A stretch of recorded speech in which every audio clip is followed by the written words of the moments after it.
জন্ম হয়, জন্মসূত্রে মুসলিম হয়ে জন্ম হয়, সে মুসলমানের ঘরে হোক আর পৃথিবীর যারই ঘরে হোক, জন্মসূত্রে মুসলমান হয়ে জন্ম হয়। কথা বললেন?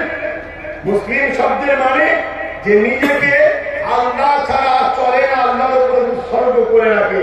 বাচ্চার সম্বন্ধে কেউ জানে? কথা আল্লাহর উপরে নির্ভর। কথা বুঝে আসছে?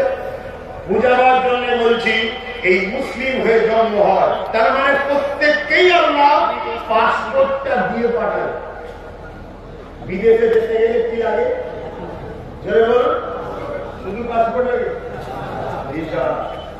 পাসপোর্ট প্রত্যেককে আল্লাহ দিয়েছে, দিয়ে দুনিয়ায় পাঠিয়েছে। যাও, জান্নাতের দেশে যেতে গেলে দুনিয়া হলো ভিসা অফিস, এখান থেকে ভিসার স্ট্যাম্পটা মেরে নিয়ে আসো, আর এই ভিসাটা হলো মুহাম্মদুর রাসূল। জোরে বলুন সুবহানাল্লাহ।